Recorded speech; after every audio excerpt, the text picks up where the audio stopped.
In 2022, we still have difficulty in showing Blazing Saddles on television as it's originally intended. Now, for years, scenes that were shot not included in the theatrical release or various editing forms, be it on the Fox channel or Canadian TV or international TV, the bad words were left out, including the N word, the C word, not the C-O-N-T word, but the other C word, certain Jewish colloquialisms, certain black colloquialisms weren't left into production. Now, in 2022, obviously, channels that show unedited movies are more common. But back in the day, especially the late 70s, early 80s on CTV in Canada, I don't think Blazing Saddles ever showed on CBC because they were probably ripped out, an hour and a half of the 98-minute movie. But for a movie that made almost 50 times its budget at the box office, it's been chopped to death. Now, if you can see Blazing Saddles on TV without edits, it's probably the funniest thing you've ever seen.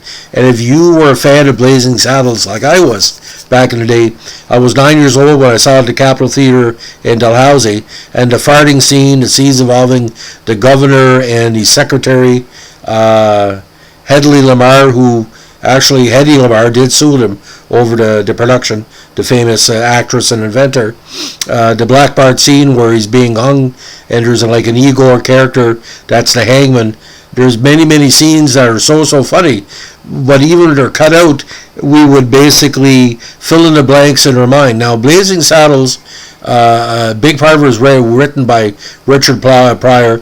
Cleavon Little, a very good actor, played Black Bart, and or Sheriff Bart, and of course Jim was played by the great Gene Wilder, kind of a parody of the old drunken gunfighter style of the past. So I think, but basically what happened, Middle America couldn't deal with an unedited version of Blazing Saddles on television. They would have rioted. And, funny, when John Wayne died, more and more unedited versions of Blazing Saddles ended up being shown on TV. Coincidence, I wonder. I wonder what Randolph Scott would say, because to never give a saga an even break can really wear you down. So if you can find the original DVD, obviously you can cheat.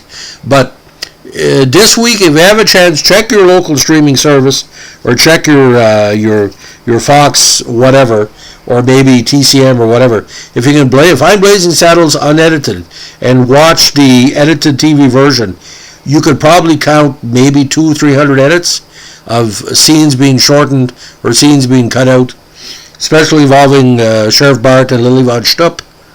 I don't know if you can say that word Stupp anymore, but you know what that means. It's very interesting, though. Did it kill the Western? No.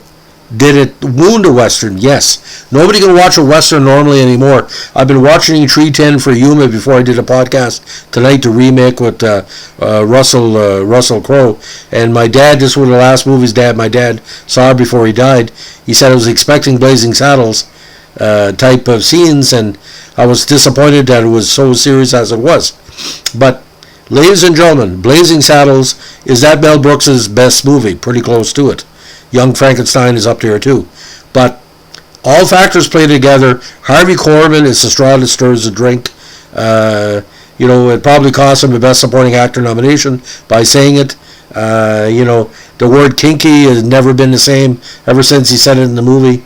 The old saying goes, someone's going to go back and get a shitload at the times. Slim pickings and it's just tremendous. But I can tell you something, ladies and gentlemen, if Richard Pryor would have played Sheriff Bart, the whole universe would have been different. I think Richard would be still alive today.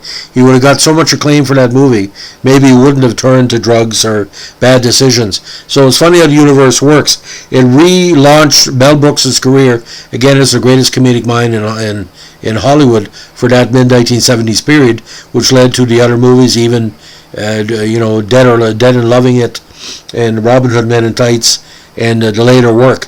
But and Brooks films as well. It's all based on the celebration of what Blazing Saddles did.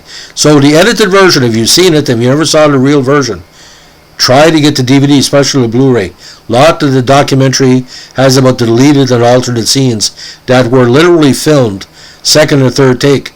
And Mel Brooks sold out but he left in what he needed to leave in, which was everything that was funny. Equal opportunity offender.